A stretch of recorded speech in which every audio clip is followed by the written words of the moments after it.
Who doesn't love a good beginning? What do you feel when opening the cover of a new book you can't wait to read? Anticipation? Curiosity? Hope?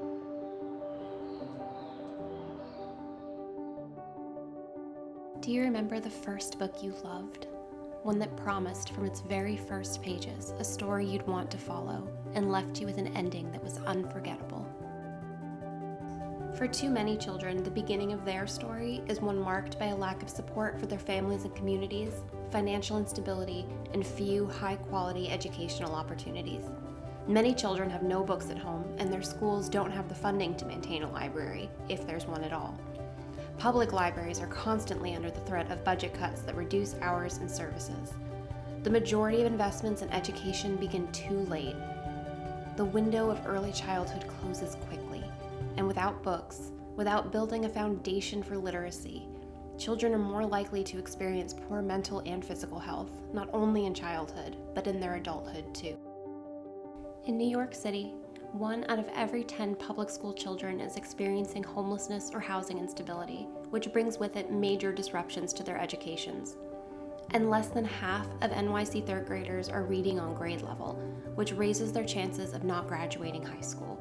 Without a diploma, they are more likely to experience poverty and homelessness in adulthood. When children fall behind in school, catching up becomes an extraordinary challenge and the consequences are lasting. 54% of U.S. adults cannot read beyond a 6th grade level, and 21% of adults are functionally illiterate.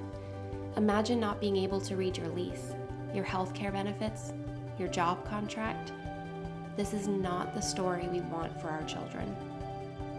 There are those who will tell you that literacy is not a right, or that free access to books and ideas is something to fear.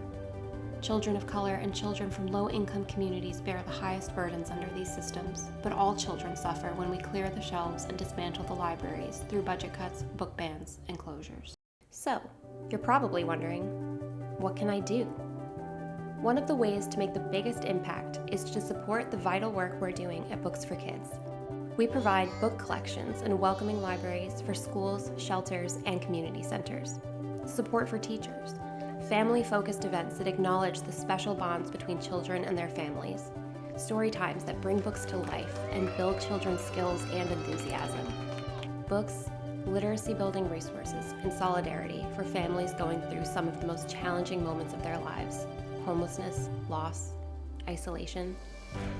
Together, we can make sure that there are libraries in every school, in every neighborhood. Where there are books, a new story becomes possible. When kids have access to the books they need in early childhood, when they are provided with opportunities to pursue their interests, when their empathy for others and curiosity about the world are fostered during this incredible time of growth, the next generation of scientists, doctors, painters, parents, athletes, teachers, and citizens who will shape our nation are born. This is the story we want to write for our students, the promises we want to make during the first years of their lives. Let's make sure that for every child, the beginning of the story is a great one.